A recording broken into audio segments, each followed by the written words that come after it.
പ്രിയപ്പെട്ട സഹോദരങ്ങളെ, നമ്മുടെ ജീവിതത്തിൽ ഈ ഒരു ചിന്ത കടന്നു വന്നാൽ എത്ര വലിയ പാപം ചെയ്യുന്നവനാണെങ്കിലും അല്ലാഹുവിന് പുറത്തു കൊടുക്കും, സംശയമില്ല. ഇമാമുനാ ശാഫി റഹിമഹുല്ലാഹ് പറഞ്ഞതെന്തെന്നറിയോ? വലമ്മാ ഖസാ ഖൽബി വലാഖത് മദാഹിബി ജഅൽതു റജാ മിന്നി ലിഅഫ്വിക സുല്ലമാ. ഇമാമുനാ ശാഫി റഹിമഹുല്ലാഹ് പറയുകയാണ്, വലമ്മാ ഖസാ ഖൽബി വലാഖത് മദാഹിബി ജഅൽതു റജാ മിന്നി ലിഅഫ്വിക സുല്ലമാ. ഷാഫി ഇമാമിന്റെ വാക്കത്ര അർത്ഥവത്താണ്. ഷാഫി ഇമാം വലമ്മാ ഖസാ ഖൽബി, എന്റെ ഹൃദയം ഉറച്ചു പോയപ്പോ, എന്റെ ഹൃദയം കഠിനമായി പോയപ്പോ, എന്റെ ഹൃദയത്തിന് യാതൊരു മയവുമില്ലാതായി പോയപ്പോൾ, വലാഖത് മദാഹിബി, എന്റെ വഴികളെല്ലാം കുടുസായി പോയി, എന്റെ ജീവിതത്തിന്റെ പാതയം നഷ്ടപ്പെട്ടവനായി പാതയോരത്ത് ഞാൻ നിൽക്കുമ്പോ, ജഅൽതു റജാ മിന്നി ലിഅഫ്വിക സുല്ലമാ. പടച്ചവനെ, നിന്റെ അഫുവിലേക്ക് വരാൻ വേണ്ടിയിട്ട് ഞാൻ പ്രതീക്ഷയുടെ ഏണി അങ്ങ് വെക്കുകയാ. നിന്റെ അഫുവിലേക്ക് ഞാൻ പ്രതീക്ഷയുടെ ഏണി വെക്കുകയാ. തആലാ മനി ദംബി ഫലമ്മാ ഖറൻതുഹു ബിഅഫ്വിക റബ്ബി കാന അഫ്വുക അഅ്ലമാ. പടച്ചവനെ, ഞാൻ ഒരുപാട് തെറ്റുകൾ ചെയ്തിട്ടുണ്ട്, എനിക്കറിയാ. പക്ഷേ ആ തിന്മകളെ മുഴുവനും നിന്റെ അഫുവിന്റെ മുന്നിൽ ഞാൻ കൊണ്ടുവച്ചപ്പോ അല്ലാഹുവേ, എന്റെ കൂമ്പാരമായിട്ടുള്ള പാപത്തിന്റെ കണക്കുകളല്ല, അതിന്റെ ഭാണ്ഡക്കെട്ടുകളല്ല, ഞാൻ കൊണ്ടുവന്ന് നിന്റെ അഫുവിന്റെ മുന്നിലേക്ക് വെച്ചൊന്ന് കമ്പയർ ചെയ്തപ്പോൾ, ഒന്ന് തുലനം ചെയ്തപ്പോൾ, ബിഅഫ്വിക റബ്ബി കാന അഫ്വുക അഅ്ലമാ. എത്ര വലിയ പാപം ചെയ്തവനായിരുന്നാൽ പോലും എന്റെ പാപത്തെക്കാൾ നിന്റെ അഫ്വ് മുകളിലാ. അതുകൊണ്ട് തന്നെ ഞാൻ നിന്റെ അഫ്വിലേക്ക് ഞാനിതാ കോണിപ്പടി വെച്ചിരിക്കുകയാ. എന്റെ പാപത്തിൽ നിന്ന് എന്റെ ഹൃദയം ഉറച്ചു പോയപ്പോ, എന്റെ എല്ലാ പാതകളും കുടുസായി പോയപ്പോൾ, നിന്നിലേക്ക് ഞാനിതാ അഫ്വിലേക്ക് ഏണി വെച്ച് ചാരിയിട്ട് കയറുകയാ. എന്റെ പാപങ്ങളെല്ലാം നിന്റെ അഫ്വിന്റെ മുമ്പിൽ വളരെ ചെറുതാണെന്ന് മനസ്സിലായി. വമാസിൽതു ദഅഫുവിനി അനി ദംബി ലം തസൽ തജൂദു വതഅഫു മിന്നതൻ വതകറുമാ. പടച്ചവനെ, നീ ഇങ്ങനെ അഫ്വ് ചെയ്തുകൊണ്ടിരിക്കുകയാണല്ലോ, നീ ഇങ്ങനെ മാപ്പ് ചെയ്തുകൊണ്ടിരിക്കുകയാണല്ലോ. അതുകൊണ്ട് തന്നെ എനിക്ക് നിന്നോട് ഈ മാപ്പ് ചോദിക്കാൻ ഒരു മടിയുമില്ല തമ്പുരാനെ. നീ ഒരുപാട് മാപ്പ് ചെയ്യുന്നവനാണ്. ഇത് പറയുന്നത് എന്റെ പ്രിയപ്പെട്ട സഹോദരാ ഷാഫി റഹിമഹുള്ളയാണെങ്കിൽ, എന്റെ തേവലക്കരയിൽ എന്നെ കേൾക്കുന്ന പ്രിയപ്പെട്ടവരോട് എനിക്ക് പറയാനുള്ളത്, എത്ര വലിയ പാപമാണ്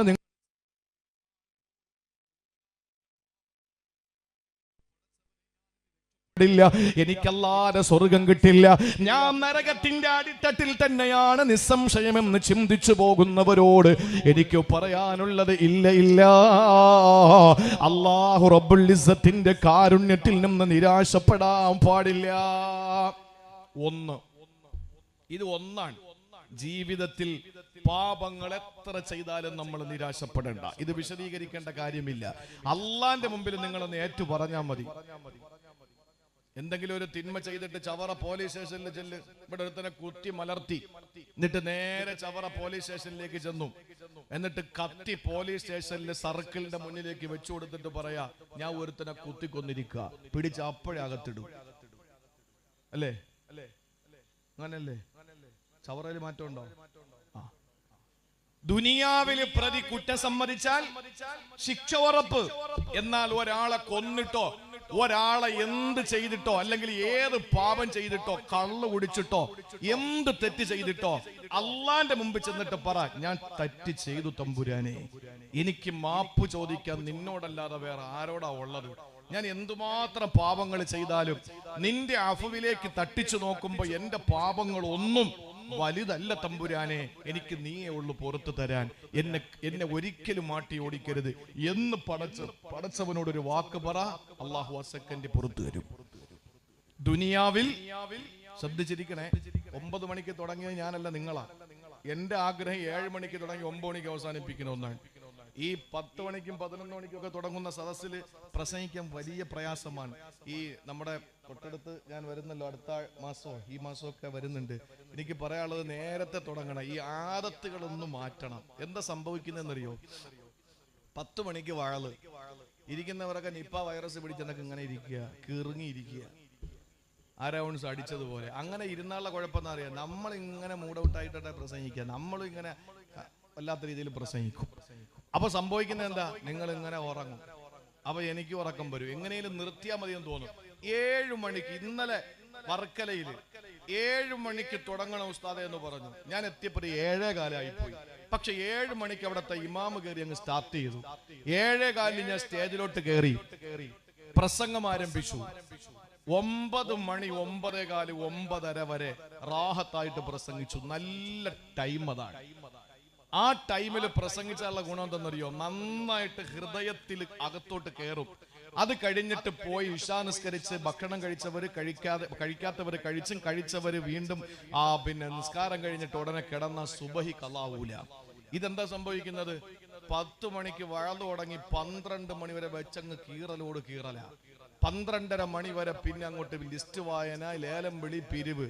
1 മണി വരെ ദുആ. അത് കഴിഞ്ഞിട്ട് അരമയക്കത്തിൽ പ്രസംഗിച്ച ഉസ്താദ് വണ്ടി കയറി അങ്ങോട്ട് കാലും വെച്ച് ഇങ്ങനെ അങ്ങോട്ട് കിടന്ന് പോയി കഴിഞ്ഞാൽ സുബഹി നോ. ഉസ്താദിനും ഇല്ല, സംഘാടകര് പൈസ കണ്ടിട്ട് വീടെത്തുമ്പോ 3 മണിയാവും. ഒരൊറ്റ എണ്ണ സുബഹി നിസ്കരിക്കൂല. വഴല് കേട്ട് അഭിപ്രായമൊക്കെ പറഞ്ഞു, ആ കൊള്ളാം, മറ്റേ തിരക്കേടൊന്നും ഇല്ല, കൊള്ളൂല എന്നൊക്കെ പറഞ്ഞ് അഭിപ്രായം പറഞ്ഞിട്ട് വീട്ടിൽ പോയി അവരും ഒന്ന് കിടക്കുമ്പോ എഴുന്നേക്കുന്ന 9 മണിക്ക് സുന്നത്തായ വഴലിന് വേണ്ടി കിട്ടി എത്ര എണ്ണ സുബഹികളാക്കി. ഇതാരാ സമാധാനം പറയേണ്ടത്? സംഘാടകരല്ല, അത് പിന്നെ നാട്ടുകാർ പറയും. അപ്പൊ അതുകൊണ്ട് 7 മണിക്ക് തുടങ്ങണം. നിങ്ങളൊന്ന് ഉഷാറായിട്ടിരിക്കും. പ്രിയപ്പെട്ട സഹോദരങ്ങളെ, 9:15 തുടങ്ങി നിങ്ങളാണ്. ഞാൻ എന്റെ പ്രിയപ്പെട്ട സഹോദരങ്ങളോട് പറയുന്നു, മനുഷ്യനെ ക്ലേശത്തിൽ അല്ലാഹു പടച്ചുവെങ്കിൽ പാപത്തിന്റെ കൂമ്പാരങ്ങളുമായി ജീവിതത്തിൽ നട്ടം തിരിയുന്ന ഒരിക്കലും താൻ രക്ഷപ്പെടില്ല.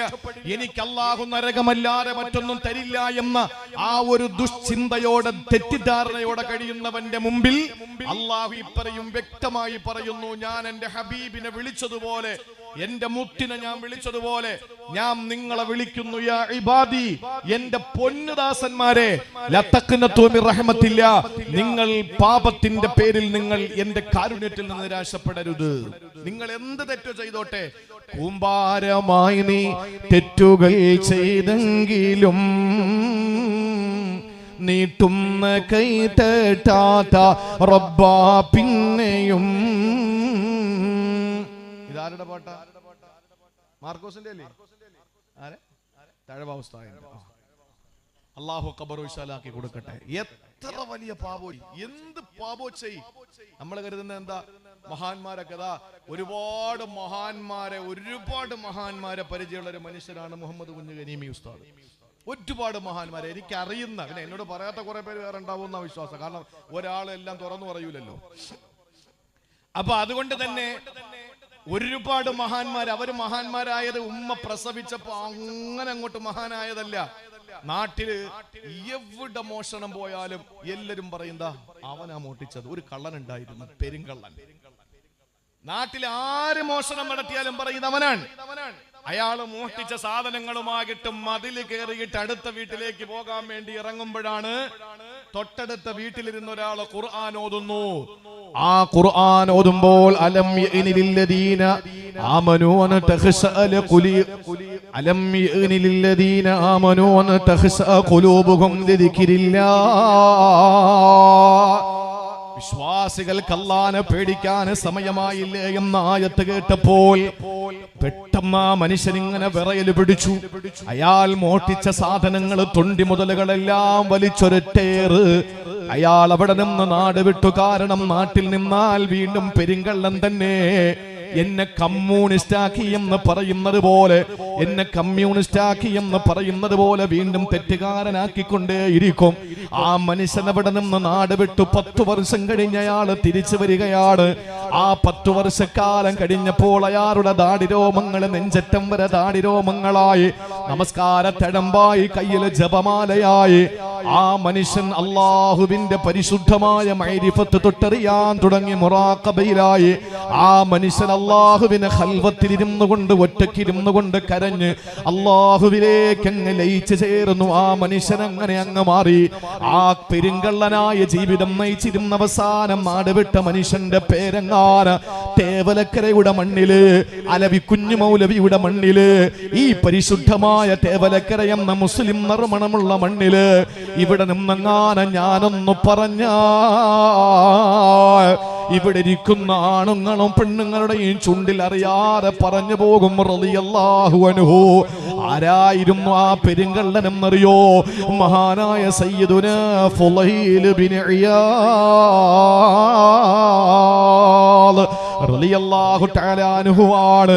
പ്രിയപ്പെട്ട സഹോദരങ്ങളെ, അതുപോലെ മുട്ടടി പാവാട ഉടുത്തുകൊണ്ട് ക്ലബ്ബിൽ, നിശാ ക്ലബ്ബുകളിൽ വരുന്നവർക്ക് കല്ലൊഴിച്ചു കൊടുത്ത് ചെറുപ്പക്കാരെ ഇക്കിളിപ്പെടുത്തിയിട്ട് ഏതോ ഒരു മാസ്മരിക ലോകത്തേക്ക് കൊണ്ടുപോയി പാട്ടുപാടിയൊരു പെണ്ണുണ്ടായിരുന്നു.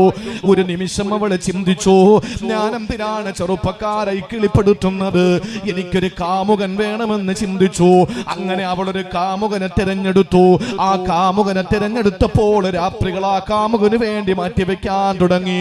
ആ കാമുകനെ ഇഷ്ടപ്പെട്ടു. ആ കാമുകന് വേണ്ടി ഭക്ഷണം കുറച്ചു, ഉറക്കം കുറച്ചു, വെള്ളം കുറച്ചു.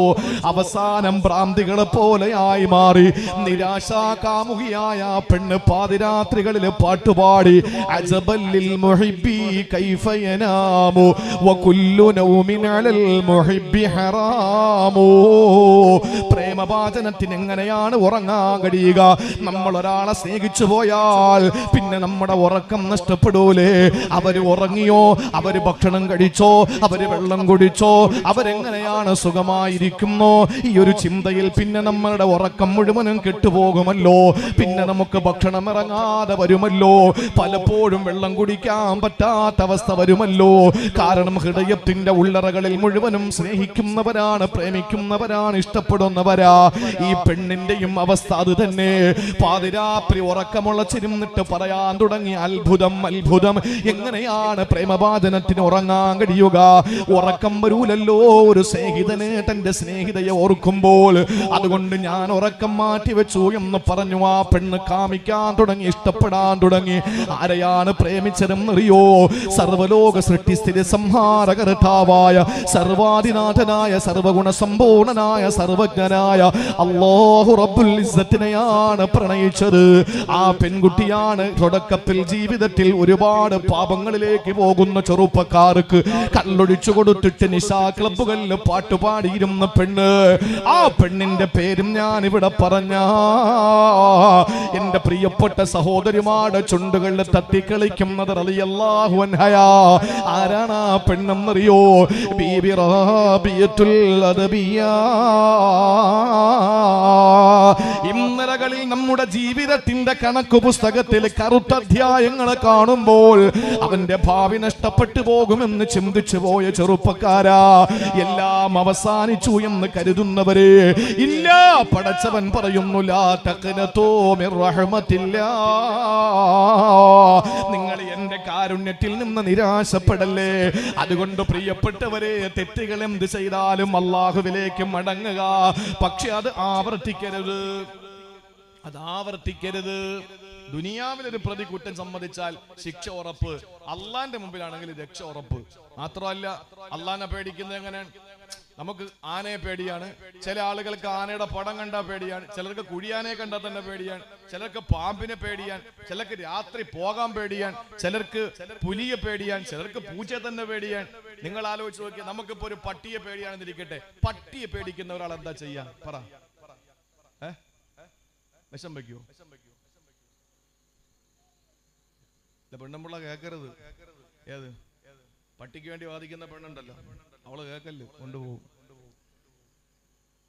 പട്ടിയെ പേടിയാണെങ്കിൽ നമ്മൾ പട്ടിയെ കാണുമ്പോ ഓടൂല്ലേ? അള്ളാഹയെ പേടിയാണെങ്കിലോ? ഏതൊന്നിനെ നമ്മൾ പേടിക്കുമോ അതിൽ നിന്ന് ഓടി ഒളിക്കും. ഇല്ല മൻ, ഒരാളോടുള്ള പേടി ഒഴിച്ച്. അള്ളാഹുവിനെ പേടിയാണെങ്കിൽ നമ്മൾ എന്താ ചെയ്യാ? അങ്ങോട്ട് ഓടി ചെല്ലുള്ളൂ. അള്ളാഹ് അല്ലാത്ത എല്ലാത്തിനെയും പേടിക്കുമ്പോ അവിടെ നിന്ന് അങ്ങോട്ട് ഓടും. അള്ളാഹിനെ പേടിക്കുന്നത് എങ്ങനെയാണ്? അള്ളാഹുലേക്ക് അങ്ങ് ഓടും. അതാണ് മഹാനായ ഷാഫി ഇമാം പറഞ്ഞത്, ഞാൻ പാവങ്ങൾ ഒരുപാട് ചെയ്തു, പക്ഷേ ഞാൻ ഏണി വെച്ച് നിന്റെ അടുത്തേക്ക് വരാൻ പോവാ, നിന്റെ അഫുവിലേക്ക്. ഞാൻ ഒത്തിരി പാപം ചെയ്തു, പക്ഷെ ആ പാപങ്ങളെ ഞാൻ എടുത്ത് മുന്നിൽ വെച്ചിട്ട് നിന്റെ അഫുവ്, നിന്റെ മാപ്പിന്റെ മുമ്പിൽ ഞാൻ എടുത്തു വെച്ച് നോക്കുമ്പോ അല്ലാഹുവേ നിന്റെ അഫ്വാണ് അഅളം, അതുകൊണ്ട് എനിക്ക് നിരാശയില്ല എന്ന് പറഞ്ഞിട്ട് മരണക്കിടക്കയിൽ മുസ്ലിം ഇമാമിനോട് ശാഫിഈ റളിയല്ലാഹു തആല അൻഹു സങ്കടം പറഞ്ഞുവെങ്കിൽ പ്രിയപ്പെട്ട സഹോദരാ, ഇനി രണ്ടാമത്തെ കാര്യത്തിലേക്ക് വാ. ഒരു മനുഷ്യൻ നേരിടുന്ന ഒന്നാമത്തെ പ്രശ്നം പാപങ്ങളാണ്. ഇനി രണ്ട്, ദുനിയാവിൽ ഉണ്ടാകുന്ന നഷ്ടങ്ങൾ. എന്തെല്ലാം നഷ്ടം നമുക്ക് വരും അല്ലേ? നമുക്ക് എന്തുമാത്രം നഷ്ടങ്ങൾ വരും. ചിലപ്പോ നല്ല ജോലി പോകും, ചിലപ്പോ നമുക്ക് നഷ്ടപ്പെടുന്നത് സന്താനങ്ങളാവും, ചിലപ്പോ നമ്മുടെ സമ്പത്താകും. എല്ലാം നഷ്ടപ്പെട്ടു പോകുന്നു. ഒരു സാഹചര്യം വന്നാൽ അള്ള പറയാ, അതാരോടാ? അത് ഏതാ? യാക്കൂബ് നബി അലൈഹിസ്സലാം തന്റെ പ്രിയപ്പെട്ട മക്കളോട് പറഞ്ഞതാണ്. യാക്കൂബ് നബി തന്റെ പ്രിയപ്പെട്ട മക്കളോട് പറയാണ്, ലാ തൈഅസു, എന്തിന് നിങ്ങൾ അള്ളാന്റെ ആശ്വാസത്തിൽ നിന്ന്, കരുണയിൽ നിന്ന് നിങ്ങൾ നിരാശപ്പെടണം? യാക്കൂബ് നബി തന്റെ മക്കളോട് പറഞ്ഞത് ഖുർആൻ പറയാൻ, അത് നമുക്ക് പാഠമാണ്. ഒന്ന് അല്ലാഹ് ദാസന്മാരോട് പറഞ്ഞ ലാ തഖ്നതു, രണ്ടാമത് യാക്കൂബ് നബി സന്താനങ്ങളോട് പറയുന്നു ലാ തൈഅസൂ യാ ബനിയ ഇദ്ഹബൂ ഫതഹസ്സസൂ മിൻ യൂസുഫ വഅഖീ വലാ. അല്ലാഹുവിന്റെ ഖുർആൻ സൂറത്ത് യൂസുഫിൽ കാണാ അല്ലാഹ് പറയുന്നു, എന്തെല്ലാം നഷ്ടകഷ്ടങ്ങൾ നിങ്ങൾക്ക് വന്നാൽ, എന്തെല്ലാം നഷ്ടപ്പെട്ടു പോയാൽ അല്ലാഹു പറയുകയാണ് ലാ തൈഅസൂ മിൻ റൗഹില്ലാ. യാക്കൂബ് നബി തന്റെ പൊന്നുമക്കളോട് പറഞ്ഞ കാര്യമാണ്. യൂസുഫ് നഷ്ടമായി, ബിന്യാമീൻ നഷ്ടമായി, എല്ലാം നഷ്ടപ്പെട്ട് കണ്ണിന്റെ കാഴ്ച പോയി മുതുകെല്ലാം വളഞ്ഞിരിക്കുമ്പോ യാക്കൂബ് നബി അലൈഹിസ്സലാം തന്റെ പ്രിയപ്പെട്ട മക്കളോട് പറയാണ്, പൊന്നുമക്കളെ, നിങ്ങൾ ചെന്നിട്ട് യൂസുഫിനെയും ബിന്യാമീനെയും ഒന്ന് അന്വേഷിക്കുമോ? വാപ്പാ ബിന്യാമീൻ ജയിലിലാണ്, ആ ബിന്യാമീനെ മോഷ്ടിച്ചത് കാരണത്താൽ ജയിലിലാണ്. യൂസുഫ് അന്നേ ചെന്നായ പിടിച്ച് മരിച്ചു പോയില്ലേ, അതുകൊണ്ട് വാപ്പാ എവിടെ നോക്കാനാ? അപ്പോഴാണ് വാപ്പ പറയുന്നത്, പൊന്നുമക്കളെ, ലാ തൈഅസൂ മിൻ റൗഹില്ലാ. ഇതേത് വാപ്പയാണ് പറഞ്ഞത്? തേവലക്കരക്കാരൊന്ന് ശ്രദ്ധിക്കടേ. യാക്കൂബ് നബി അലൈഹിസ്സലാം ആരെന്നറിയോ? പ്രിയപ്പെട്ടവരെ, യാക്കൂബ് നബി അലൈഹിസ്സലാം പ്രിയപ്പെട്ട ഇസ്ഹാഖ് നബിയുടെ മോനാണല്ലോ. ഇസ്ഹാഖ് നബി ആരാണ്? ഇബ്രാഹിം നബിയുടെ മോനാണ്. ഇബ്രാഹിം നബിയുടെ മകന് നിരാശപ്പെടേണ്ട. ഇസ്ഹാഖ് നബിയുടെ മകന്. പൊന്നു സഹോദരങ്ങളെ, ഈ ഇന്ത്യയിലുള്ള മുഴുവൻ മനുഷ്യന്റെയും ഈമാൻ ഒരു കോണിലെടുത്തു വെച്ചിട്ട് ഫലസ്തീനിലെ ഒരു പൊന്നുമോന്റെ ഈമാൻ എടുത്തൊരു 11 പേര് നഷ്ടപ്പെട്ടു പോയ ഫലസ്തീനി യുവാവ് പറഞ്ഞതെന്തെന്നറിയോ? എന്നെ നിങ്ങൾ എന്തിനാ ആശ്വസിപ്പിക്കുന്നത്? അൽ ഷിഫ ഹോസ്പിറ്റലിന്റെ മുമ്പിലേക്ക് കൊണ്ടുവന്ന, അതുകൊണ്ട് നിന്റെ മോന് ഒരു ചെറിയ പനി വന്നപ്പോ ഇഞ്ചക്ഷൻ എടുക്കാൻ വേണ്ടി ഹോസ്പിറ്റലിൽ കൊണ്ടുപോയി, കരുനാഗപ്പള്ളി താലൂക്ക് ഹോസ്പിറ്റലിൽ കൊണ്ടുപോയി. നിന്റെ തോളത്ത് കിടത്തിയിട്ട് അവന്റെ ബട്ടക്സിൽ ഇഞ്ചക്ഷൻ എടുക്കാൻ വേണ്ടിയിട്ട് പൊന്നുമോന്റെ ബട്ടക്സിൽ ഇഞ്ചക്ഷൻ എടുക്കാൻ സിറിഞ്ച് വെക്കുമ്പോൾ, സൂചി വെക്കുമ്പോ ആദ്യം കരയുന്ന നീയല്ലേ പ്രിയപ്പെട്ട പെങ്ങളെ? പ്രിയപ്പെട്ട വാപ്പാക്ക് കണ്ടു നിൽക്കാൻ പറ്റില്ല ഒരു ഇഞ്ചക്ഷന്റെ കഥയാ. പൊന്നുമോന്റെ തൊലി ഇങ്ങനെ കട്ട് ചെയ്തിട്ട് ആ പൊന്നുമോന്റെ മാംസങ്ങൾ ചേർത്ത് 6 വയസ്സുകാരട്ടാ മകനിയുടെ പ്രധാനമന്ത്രി പറയുന്നു, ഞങ്ങൾ ഇസ്രായേലിനോടൊപ്പമാണ്. സഹോദരങ്ങളെ, അതുപോലെ തന്നെ പല രാജ്യങ്ങളും എത്രത്തോളം എന്ന് ചോദിച്ചാൽ വളരെ ചിന്തിച്ച പെങ്ങളെ, ക്രിസ്ത്യാനി ഞങ്ങളെ സങ്കടക്കടലിലാണ്. അവരോട് ആരാണ് പറയുക? നിങ്ങൾ നിന്ന് മനസ്സിലാക്കിയപ്പോൾ നിരാശപ്പെടരുതെന്ന് അവർക്ക്. പ്രിയപ്പെട്ട സഹോദര, അടിവരകിട്ടുകൊണ്ട് ഞാൻ പറയുക, പറയുകയാണ്, 9 മാസം 10 ദിവസം കഴിഞ്ഞ് പ്രസവിച്ച പൊന്നുമോള് ആ പ്രിയപ്പെട്ട ഭാര്യ കൊന്നില്ലേ? എത്ര പറയാനറയ്ക്കുന്ന 7-ാം തീയതിക്ക് ശേഷം യാക്കൂബ് നബി അലൈഹിസ്സലാം തന്റെ മക്കളോട് പറഞ്ഞത്, മക്കളെ ലാ തൈഅസൂ മിൻ റൗഹില്ലാ, ദുനിയാവിൽ എന്ത് നഷ്ടകഷ്ടങ്ങൾ വന്നാലും നിങ്ങൾ അല്ലാഹുവിന്റെ കാരുണ്യത്തിൽ നിന്ന് അല്ലാഹുവിന്റെ കരുണയിൽ നിന്ന് നിരാശപ്പെടരുത്. കാരണം എന്തെന്നറിയോ? അല്ലാഹു തിരിച്ചു തരും അല്ലാഹു. യാക്കൂബ് നബി അലൈഹിസ്സലാമിന് അല്ലാഹു യൂസുഫ് എന്ന മോനെ തിരിച്ചു കൊടുത്തു, ബിന്യാമീൻ എന്ന മോനെ തിരിച്ചു കൊടുത്തു. അല്ലേ? എങ്ങനെ തിരിച്ചു കൊടുത്തത്? പൊട്ടക്കിണറ്റിൽ വിവസ്ത്രനായി വീണുപോയ ഒരു ചെറിയ ബാലനായിട്ടാണോ? അല്ല. ഈജിപ്റ്റ് എന്ന് പറയുന്ന പ്രദേശത്തിന്റെ ആ പ്രവിശ്യയുടെ ആ രാജ്യത്തിന്റെ ഏറ്റവും വലിയ രാജാവായി അവരോധിക്കപ്പെട്ട യൂസുഫ് നബി അലൈഹിസ്സലാമിന്റെ ആ കൊട്ടാരത്തിന്റെ സിംഹാസനത്തിന്റെ മുമ്പിൽ ചെന്നിട്ട് യാക്കൂബ് നബി അലൈഹിസ്സലാം കണ്ണു തള്ളി നിൽക്കുക, എന്റെ മോൻ യൂസുഫ് ആണോ ഈ നിൽക്കുന്നത്? എന്താ ഇതിന് കാരണം? നിരാശയില്ലായിരുന്നു. അത് നിരാശപ്പെടാതിരിക്കാൻ എന്താ ചെയ്യേണ്ടതെന്നറിയാം? ഒരു കാര്യം ഞാൻ പറഞ്ഞുതരാം. എന്തെങ്കിലും പരീക്ഷണം അള്ളാഹു തന്ന 10,000 പേരെടുത്ത് പറഞ്ഞു നടക്കും. അള്ളാഹ് അത് ഇഷ്ടമല്ല. അള്ളാഹ് പരീക്ഷണം മാറ്റൂല. പരീക്ഷണം അള്ളാഹ് മാറ്റി തരൂല. ആരോടും അത് പറയരുത്. ഒരു ഖുദ്സിയായ ഹദീസിൽ കാണാം, അള്ളാഹ് പറയുന്നു, എടാ അവന് എനിക്ക് എന്തുമാത്രം ധിക്കാരം പ്രവർത്തിക്കുന്നു, ഞാൻ പറഞ്ഞതിന് വിരുദ്ധമായി അവൻ ചെയ്തുകൊണ്ടിരിക്കുന്നു, പക്ഷെ ഞാൻ എന്റെ മുഖറബീങ്ങളായ മലായിക്കത്തുകളോട് പോലും പറഞ്ഞിട്ടില്ല. അള്ളാഹ് പറയാൻ, കള്ള് കുടിക്കല്ലേ എന്ന് പറഞ്ഞ് അവൻ കള്ളേ കുടിക്കൂ, പലിശ വാങ്ങലെന്ന് പറഞ്ഞ് പലിശയെ വാങ്ങൂ, എന്ത് ഞാൻ ചെയ്യരുതെന്ന് പറഞ്ഞു അതൊക്കെ അവൻ ചെയ്യും, എന്ത് ചെയ്യാൻ പറഞ്ഞു അതൊക്കെ അവന് വെപ്രാളമാണ് ചെയ്യാൻ. സക്കാത്ത് കൊടുക്കാൻ, ഹജ്ജിന് പോകാൻ, നോമ്പ് പിടിക്കാൻ, നിസ്കരിക്കാൻ, വഅള് കേൾക്കാൻ, ഇതൊക്കെ അവന് സങ്കടമാണ്. എന്നാ പിന്നെ ദഫ് വെച്ച് നോക്ക്, എന്നാ പിന്നെ ഗാനമേള വെച്ച് നോക്ക്, ക്യൂപുട്ടെന്നൊക്കെയാ കുത്തിയാടി പൊത്തിയാടി വരുന്നത്. അള്ളാഹു അനുവദിച്ച അള്ളാഹുവിന് ഇഷ്ടമുള്ള കാര്യങ്ങൾ എന്നൊക്കെ അകന്നു പോവുക. എന്നിട്ട് അള്ളാഹു ആരോടെങ്കിലും പറഞ്ഞോ? അള്ളാഹ് പറയുന്നു, എന്റെ മുഖറബീങ്ങളായ മലക്കുകളോട് പോലും ഞാൻ പറഞ്ഞിട്ടില്ല, പക്ഷെ ഞാൻ അവനൊരു പനിയോ തലവേദനയോ കൊടുത്താൽ ലോകം മൊത്തം അറിയും. അവൻ എല്ലായിടത്തും പറഞ്ഞു നടക്കാൻ. ഇത് അള്ളാഹുവിന്റെ ഒരു പരാതിയാണ്. അങ്ങനെ പരിഭവവും പരാതിയും ജനങ്ങളോട് പറഞ്ഞു നടക്കുന്നവന് അള്ളാഹ് പരീക്ഷണം മാറ്റി കൊടുക്കൂല. തെളിവെന്താന്നറിയോ? യാക്കൂബ് നബിയുടെ കണ്ണിന്റെ കാഴ്ച പോയല്ലോ. ഏതെങ്കിലും ഭാര്യ ഒളിച്ചോടി പോയതോ മരിച്ചു പോയതിന്റെ പേരിൽ ഭർത്താവിന്റെ കാഴ്ച കരഞ്ഞെറിഞ്ഞു പോയിട്ടുണ്ടോ? ചരിത്രത്തിൽ ഉണ്ടോ? വാപ്പ മരിച്ചതിന്റെ പേരിൽ ഏതെങ്കിലും മോന്റെ കണ്ണിന്റെ കാഴ്ച നഷ്ടപ്പെട്ടിട്ടുണ്ടോ കരഞ്ഞിട്ട്? ഇല്ല. ചരിത്രത്തിൽ തന്റെ പ്രിയപ്പെട്ട മകൻ നഷ്ടപ്പെട്ടു പോയ വേദനയിൽ മരിച്ചു എന്ന് ഉറപ്പായിരുന്നെങ്കിൽ യാക്കൂബ് നബി ഇത്രയും കരയില്ല.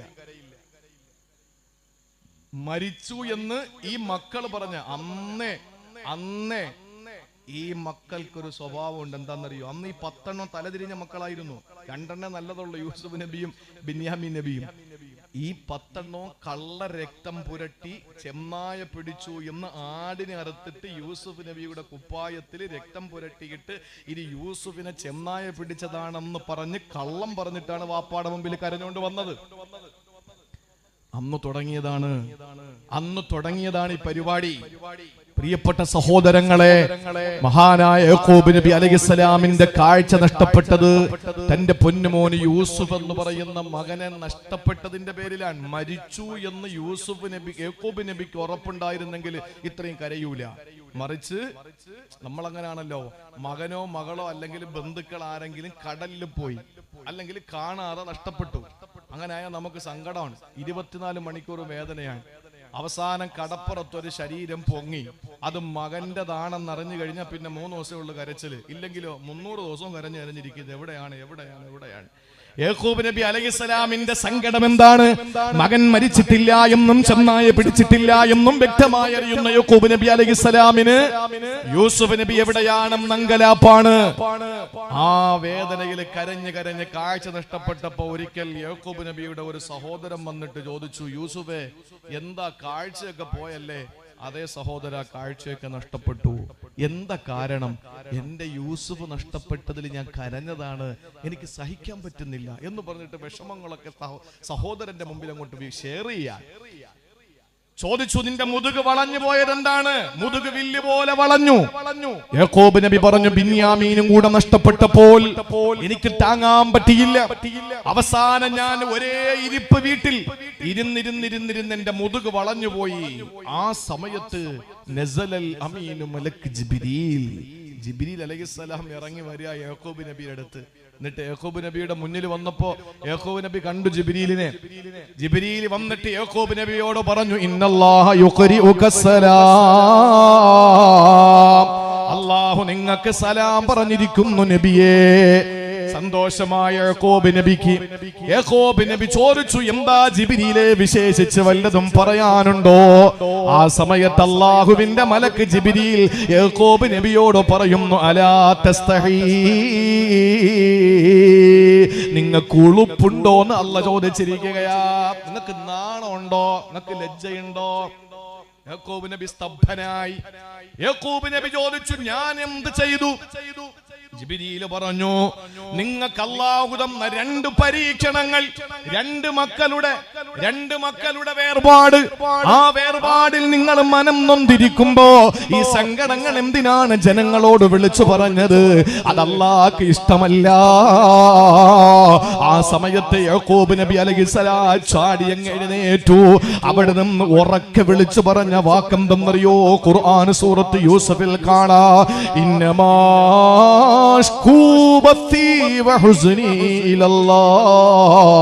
എന്റെ ദുഃഖവും എന്റെ പ്രയാസവും എന്റെ എല്ലാ വേവലാദികളും അല്ലാഹുവിനെ ഞാൻ അങ്ങേൽപ്പിക്കുകയാണ്. അല്ലാഹുക്ക് അതങ്ങ് ഇഷ്ടപ്പെട്ടു. അല്ലാഹു എന്ത് ചെയ്തു? യൂസുഫ് നബിയെ തിരിച്ചു കൊടുത്തു. യാക്കോബ് നബിക്ക് ബിന്യാമീനെ തിരിച്ചു കൊടുത്തു അല്ലാഹു. അതാണ് സഹോദര, അല്ലാഹു മടക്കി തരും. എന്ത് നഷ്ട കഷ്ടങ്ങൾ വന്നാലും ലാ തൈഅസൂ മിൻ റൗഹില്ലാ, അല്ലാഹുവിന്റെ കാരുണ്യത്തിൽ നിന്ന് നിരാശപ്പെടരുത്. അല്ലാഹു മടക്കി തരും. പക്ഷേ അത് ആരോടും പറഞ്ഞു നടക്കരുത്. എനിക്ക് അങ്ങനെ പറ്റി ഇങ്ങനെ പറ്റി. ദുആരക്കാൻ ഏതെങ്കിലും ഉസ്താദുമാരോടോ അല്ലെങ്കിൽ വേണ്ടപ്പെട്ടവരോടോ പറയാൻ നമുക്ക് കുമ്പസാരം ഇല്ലല്ലോ. അങ്ങനെ ഒന്ന് ആലോചിച്ച് നോക്കിയേ, നമുക്ക് കുമ്പസാരം ഉണ്ടോ? പള്ളിയിലെ ഇമാമിനെ ചെന്നിട്ട് ഇമാമിന്റെ റൂമിന്റെ അപ്പുറത്ത് നിന്നിട്ട് ജനലിലൂടെ അപ്പുറത്തൂടെ ഉസ്താദെ ഞാൻ ഇന്ന കാര്യങ്ങൾ ചെയ്തു, ഉസ്താദ് എന്ന് പറയും, ആ പൊക്കോട്ടെ കുഴപ്പമില്ല, പൊക്കോ എന്ന് പറയുന്ന കുമ്പസാരം ഇസ്ലാമിലില്ല.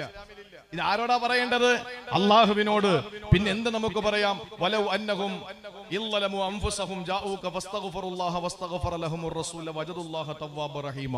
ഇത് നമുക്ക് തെളിവാണ്.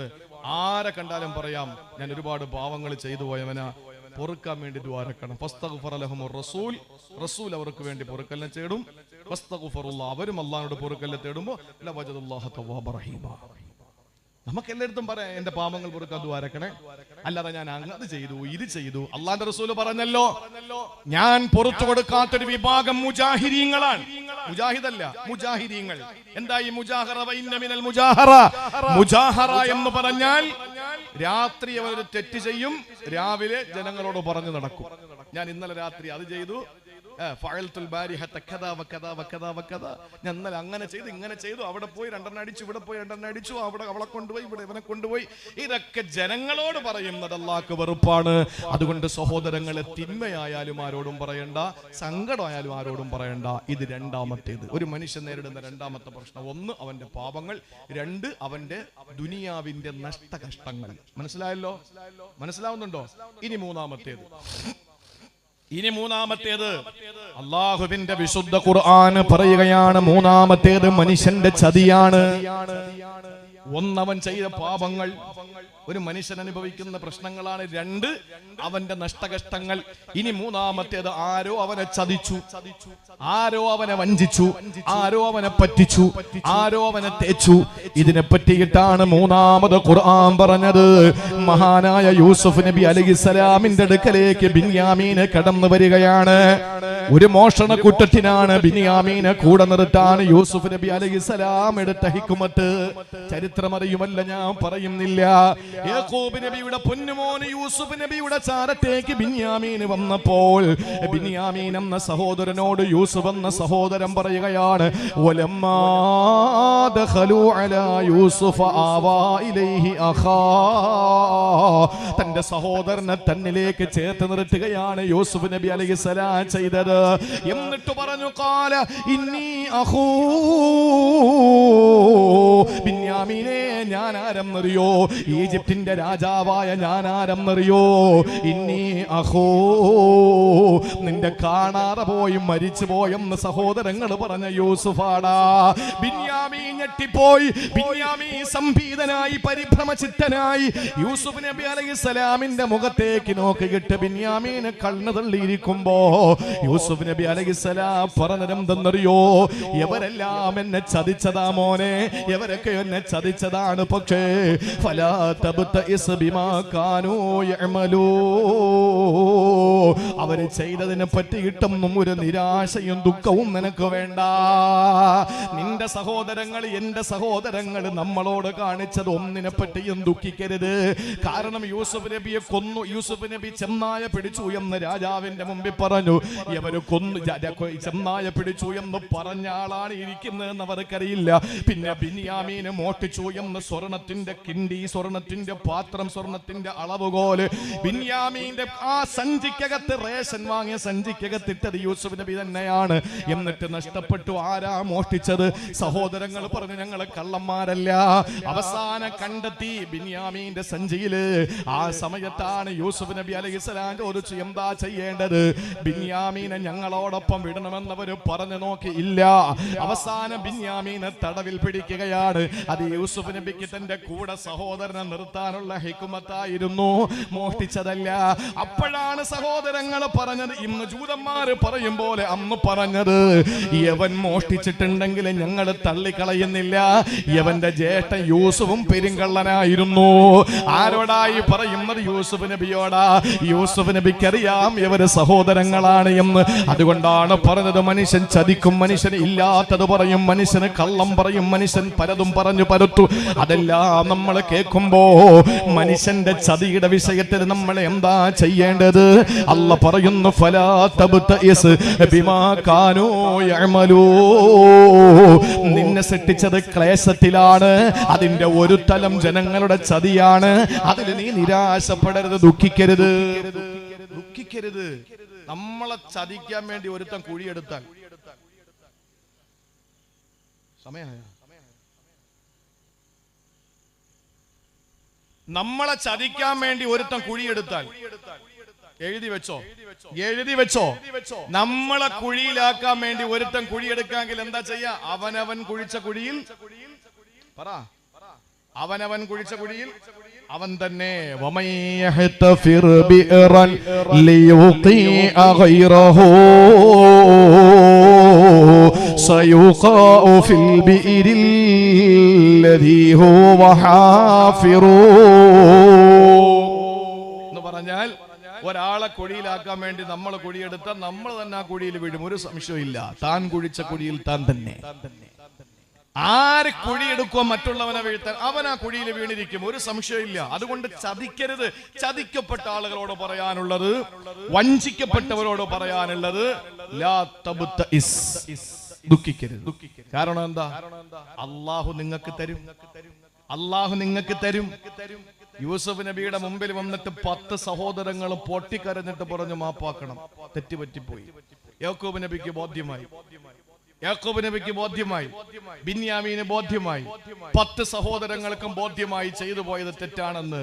ആ ഒരു അവസ്ഥയിലേക്ക് അള്ളാഹു ഒരു മനുഷ്യനെ കൊണ്ടെത്തിക്കും. അതുകൊണ്ട് ആര് ചതിക്കാൻ നോക്കിയാലും പ്രിയപ്പെട്ട സഹോദരങ്ങളെ, കാലുവാരുന്ന കാലമാണ്. ആരും വിശ്വസിക്കാൻ, ഉടുത്തിരിക്കുന്ന തുണിയെ വിശ്വസിക്കാൻ പറ്റില്ല, അല്ലേ? അതുകൊണ്ട് അള്ളാന്റെ റസൂല് പറഞ്ഞത്, അഹബിബ് ഹബീബക ഹൗനമ്മ അസായകൂന ബഗീലക യൗമമ്മ അബഗല ബഗീലക ഹൗനമ്മ അസായകൂന ഹബീബക യൗമമ്മ. എന്താ അതിന്റെ അർത്ഥം? നമ്മൾ ആരോടെങ്കിലും ഒന്ന് കൂടിയാലേ എല്ലാം അങ്ങോട്ട് തുറന്നടിച്ചു കൊടുക്കരുത്. നമ്മൾ ആരോടെങ്കിലും ഒന്ന് കൂടിക്കഴിഞ്ഞാൽ എല്ലാ രഹസ്യങ്ങളും അങ്ങ് പൊട്ടിച്ചു കൊടുക്കരുത്. കാരണം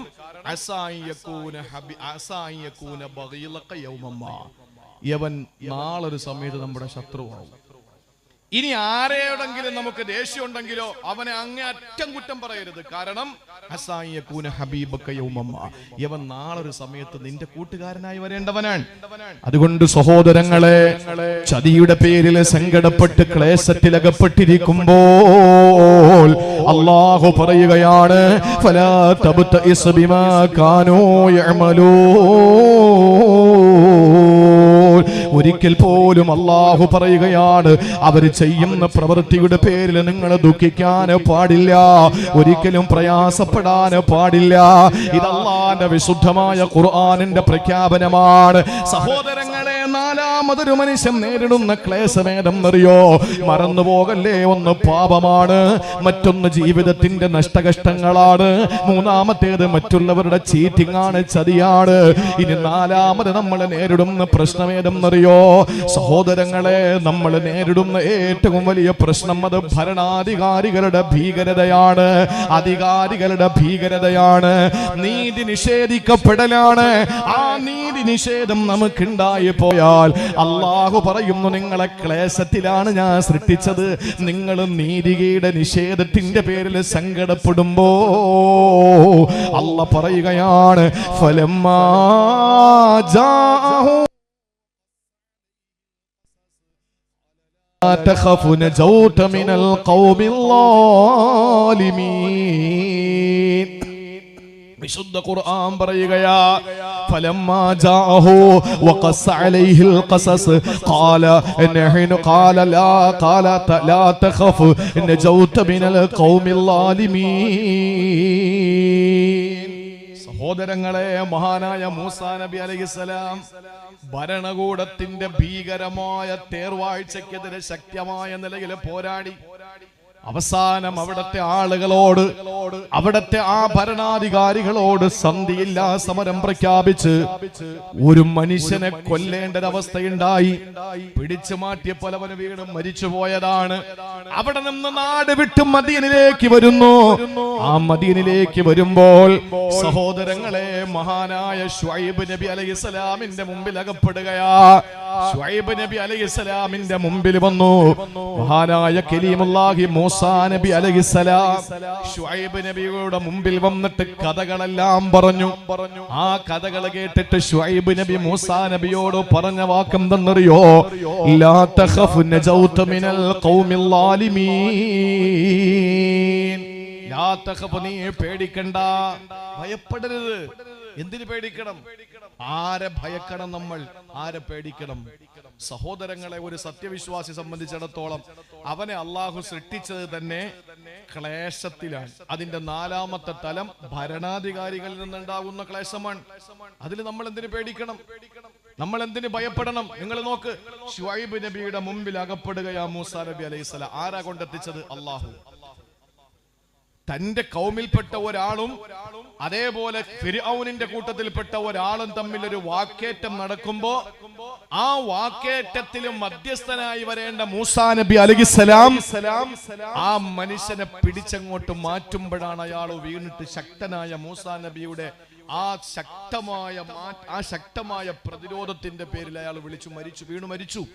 ഇയാൾ വീണു മരിക്കുമ്പോ ന്യായമായിട്ടും ആ രഹസ്യം ആരാണ് കൊന്നത് എന്ന് ഭരണാധികാരി അറിഞ്ഞിട്ടില്ല, ഫിർഔൻ അറിഞ്ഞിട്ടില്ല.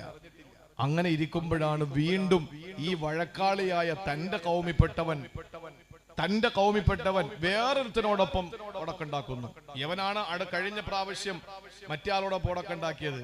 ഇയാള് വീണ്ടും പോയി തലയിട്ട് പ്രശ്നം ഉണ്ടാക്കി.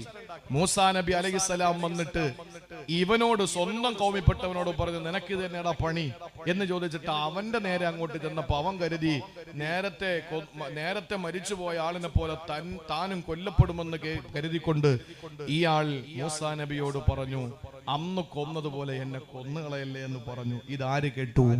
ശത്രുവായ ആ മനുഷ്യൻ കേട്ടിട്ട് രാജാവിനോട് വിവരം പറയാൻ, നമ്മുടെ കൗമിൽപ്പെട്ട ജനതയിൽപ്പെട്ട അയാളെ കൊന്നുകളഞ്ഞത് ഈ മൂസയാണ് എന്ന വിവരം അറിഞ്ഞപ്പോൾ ഭരണകൂടത്തിൽ നിന്ന് ശക്തമായ എതിർപ്പുണ്ടായി.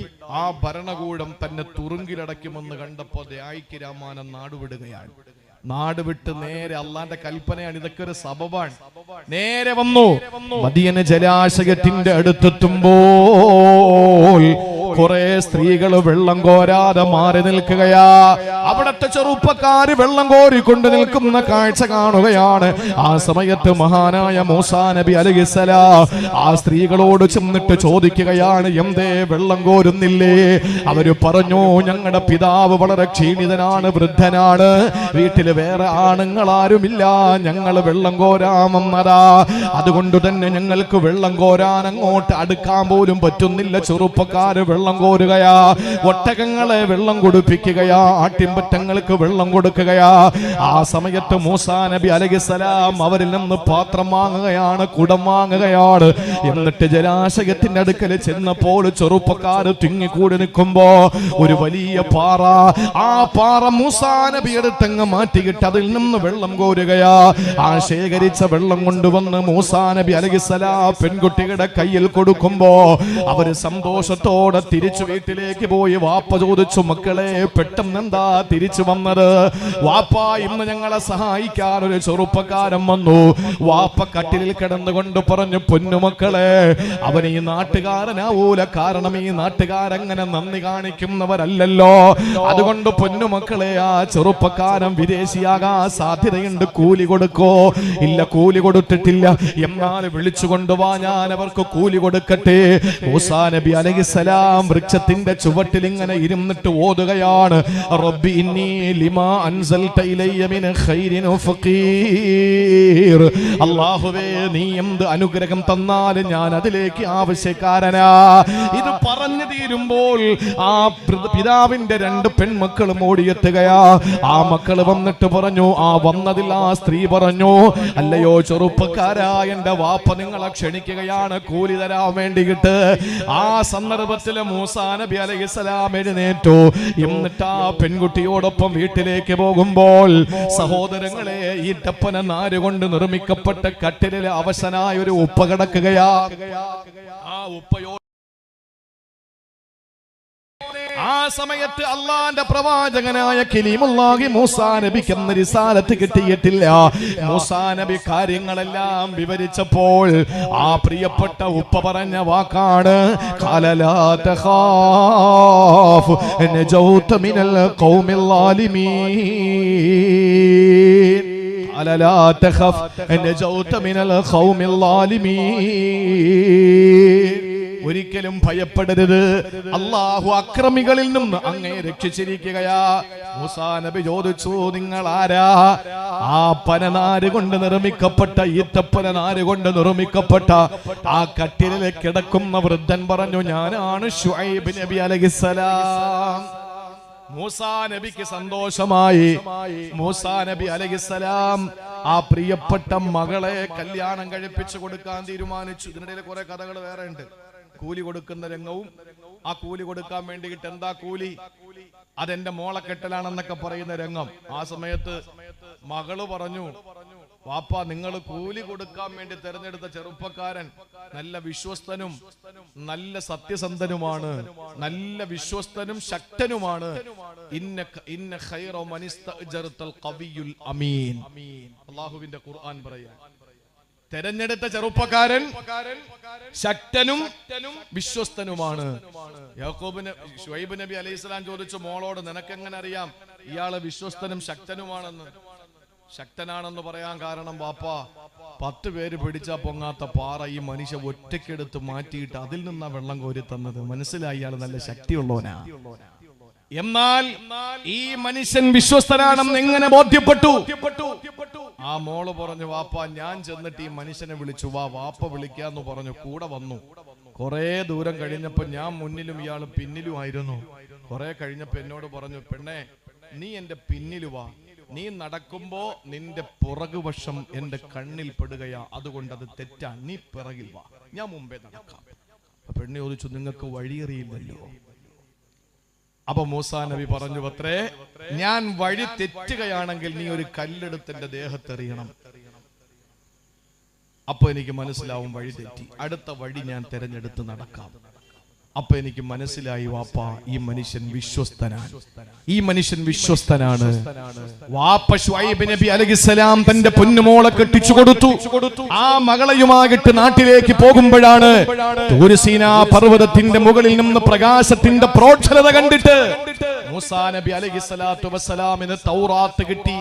ആ തൗറാത്ത് വാങ്ങുന്നതുമായി ബന്ധപ്പെട്ട് മൂസാ നബി അലൈഹിസ്സലാമിന്റെ റിസാലത്തിന്റെ ആദ്യ ഘട്ടങ്ങൾ അവിടെയാണ് ആരംഭിക്കുക. സഹോദരങ്ങളെ, മൂസാ നബി അലൈഹിസ്സലാമിനോട് ഭാര്യാപിതാവ് ശുഐബ് നബി പറഞ്ഞ വാക്കെന്താ? ഭരണകൂടത്തിന്റെ ഭീകരമായ താണ്ഡവത്തിൽ നിന്ന് നീ ഒരിക്കലും അതിന്റെ പേരിൽ ഭയക്കരുത്. കാരണം അള്ളാഹു നിന്നെ രക്ഷപ്പെടുത്തും. എന്ത് ചെയ്താൽ? പ്രിയപ്പെട്ട സഹോദരങ്ങളെ, ഇവിടെ വലിയ ഒരു സന്ദേശം നമ്മുടെ ജീവിതത്തിൽ മഹാനായ കലീമുല്ലാഹി മൂസാ നബി അലൈഹിസ്സലാമിന്റെ ചരിത്രത്തിൽ നിന്ന് പഠിക്കാനുണ്ട്. എന്താണെന്നറിയോ? അത് പറയാം. അതിനു മുമ്പ് ഇൻഷാ അല്ലാഹ് ആ ബക്കറ്റുകളൊന്ന് കൊണ്ടുവരും. അല്ലാഹു റബ്ബുൽ ഇസ്സത്ത് നമ്മുടെ സദസ്സിനെ പരിപൂർണമായി സ്വീകരിക്കുമാറാവട്ടെ. 1000 ആഗ്രഹങ്ങളും അഭിലാഷങ്ങളുമായി കഴിയുന്ന പ്രിയപ്പെട്ട നമ്മുടെ സഹോദരങ്ങൾ, നമ്മുടെ സഹോദരിമാർ, അതൊക്കെ പൂവണിയാൻ നല്ല നിയ്യത്തോടുകൂടി ഇൻഷാ അല്ലാഹ് നമുക്കിനി ഒരു 15-20 മിനിറ്റിന്റെ ഉള്ളിൽ ഞാൻ തീർക്കും ഇൻഷാ അല്ലാഹ്. 11-11:15 മുമ്പ് നമുക്ക് ദുആ ചെയ്ത് പിരിയണം. ഒരുപാട് ഇരുട്ടി താമസിച്ച് സുബഹി നഷ്ടപ്പെടുത്താൻ ഞാനില്ല. അതുകൊണ്ട് സഹോദരങ്ങളെ, ആ ബക്കറ്റ് കൊണ്ടുവരും. ആ ബക്കറ്റിൽ നിങ്ങൾ കാര്യമായൊരു സ്വതക്ക നിങ്ങൾ നിക്ഷേപിക്കണം. അള്ളാഹു ജാരിയായ സ്വതക്ക ഉൾപ്പെടുത്തി അനുഗ്രഹിക്കുമാറാവട്ടെ. മന്നാനി കൊണ്ടുപോയി, ബക്കറ്റ് കൊണ്ടുപോയി. ബക്കറ്റ് എല്ലാ സ്ഥലത്തും കൊണ്ടുപോയി ഇല്ലേ? കൊണ്ടുപോയി, എല്ലാ ഭാഗത്തും പോയി. അള്ളാഹു ബർക്കത്ത് ചെയ്യട്ടെ. നിങ്ങൾ ശ്രദ്ധിച്ചോ, ബക്കറ്റ് വരുമ്പോൾ പൈസ ഇട്ടാൽ മതി. ഒരു 3 സ്വലാത്ത് ചൊല്ലി. സല്ലല്ലാഹു അലാ മുഹമ്മദ് സല്ലല്ലാഹു അലൈഹി വസല്ലം. സല്ലല്ലാഹു അലാ മുഹമ്മദ് സല്ലല്ലാഹു അലൈഹി വസല്ലം. اللهم صل على محمد يا ربي صل عليه وسلم. അല്ലാഹു നമ്മുടെ സദസ്സ് സ്വീകരിക്കട്ടെ.